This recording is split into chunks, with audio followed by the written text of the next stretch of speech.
How about the recipients? Are they really grateful? Yes, they are, and they tell us all the time, and we've developed a rapport with many of them.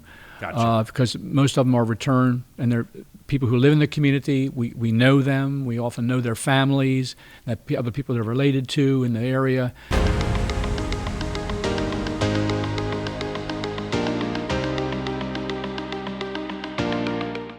Hey, Bob Carr here for the Bob Carr Show. In the studio today, I have a good friend, fellow TLC guy, Bill Selway. Bill Selway, we're happy to have you today, sir. Always my pleasure to be here. Always ask everybody, how in the world did we meet? Well, I guess it was about 2008. We had my wife and I had a system installed by you. Didn't know you guys from anybody except that it was recommended through our HOA of the top companies for various services. About 2 years later, after I retired from teaching, I happened to see some kind of an ad you had put out about hiring people. No whiners or complainers need apply. I think it said something like that.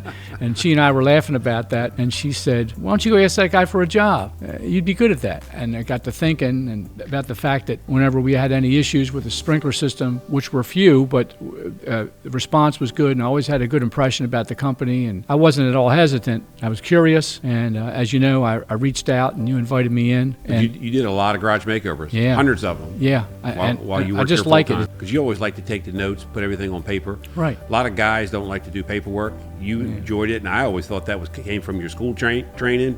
So, Bill, outside of semi-retirement from TLC, what you been working on? For several years, a friend of mine and I have been sort of co-managing the Lansdowne Interfaith Pantry at St. Clement's Church in southwest Baltimore County. And that's grown to be a conduit, a source of food and renewal for a lot of the people in that community.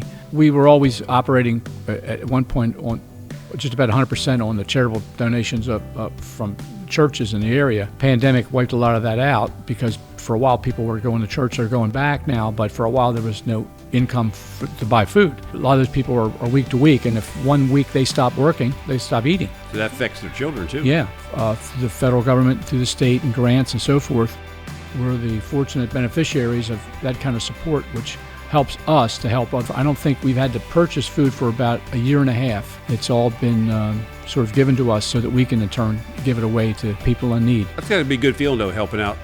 It is, and I think people who are involved in a volunteer effort like that, like the volunteers we have, they'll work harder for nothing than they ever would for any boss. They're the best. How about the recipients? Are they really grateful? Yes, they are, and they tell us all the time, and we've developed a rapport with many of them. Gotcha. Because most of them are return, and they're people who live in the community. We know them. We often know their families, other people they're related to in the area. Yeah. So what led you guys to be part of that church? Well, that church was originally my wife's church, and so that's where the connection came. That's where the connection came from. And one day, the deacon there at the time said, "I need somebody, even if it's only on an interim basis, if you could come in and help out with the management of things." And whenever I see him, I always tease him and tell him, "Interim, huh? How's that working out?" Interim. So I've been the interim since 2013. I got you. But that's got to be gratifying, though. It is, and that's really why it was more than interim, because you sort of get drawn in when you see that there are people that have a need, and you can do something.